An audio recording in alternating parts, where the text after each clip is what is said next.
Donna Harun dan selingkuhannya Fadika Royandi kembali ditetapkan sebagai tersangka kasus perzinahan oleh Polda Bali.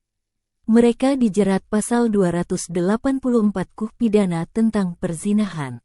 Dari hasil gelar perkara telah ditetapkan saudari DH dan FR sebagai tersangka kasus perzinahan sesuai dengan pasal 284 KUHP.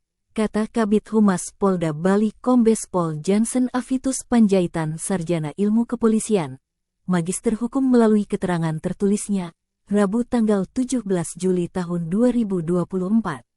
Dijelaskan Jansen, kasus perzinahan yang menimpa Donna Harun ini telah ditangani sejak tanggal 22 Desember tahun 2023 dan penyidik melakukan penyelidikan untuk mengumpulkan alat bukti.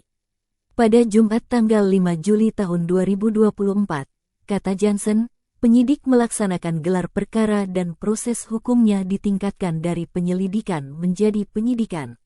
Sebelum menetapkan sebagai tersangka, penyidik kembali melakukan pemeriksaan pelapor, terlapor dan saksi-saksi lainnya. Akhirnya, pada Rabu tanggal 17 Juli tahun 2024 penyidik melakukan gelar perkara untuk menentukan tersangka dalam perkara ini. Jansen menambahkan, berdasarkan alat bukti yang ada dan keterangan saksi, penyidik memutuskan menetapkan dua orang terlapor yakni Donna Harun dan Fadika Royandi sebagai tersangka. Kepada pihak-pihak yang terlibat dalam perkara ini dapat kooperatif sehingga kasus ini dapat dituntaskan segera dan tidak berlarut-larut, ujar Jansen. Setelah menetapkan tersangka, lanjut Jansen, penyidik akan melakukan pemanggilan terhadap kedua tersangka untuk meminta keterangan lebih lanjut. Penyidik mengirimkan pemberitahuan penetapan status tersangka ke Kejaksaan Tinggi Bali, mengirimkan SP2HP kepada pelapor dan sudah dikirimkan, tandas dia.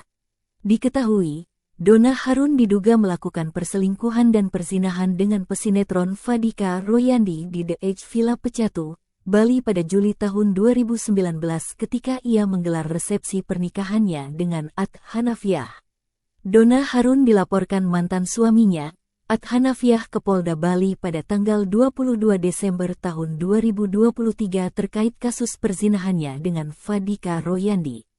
Nenek 4 cucu itu diancam pasal 284 KUHP tentang perselingkuhan dan perzinahan. Tak hanya itu, Donna Harun digugat cerai sang suami At Hanafiah pada tanggal 3 Mei tahun 2024 ke Pengadilan Agama Jakarta Selatan. Hingga kini, Donna Harun dan At Hanafiah masih menjalani proses perceraian.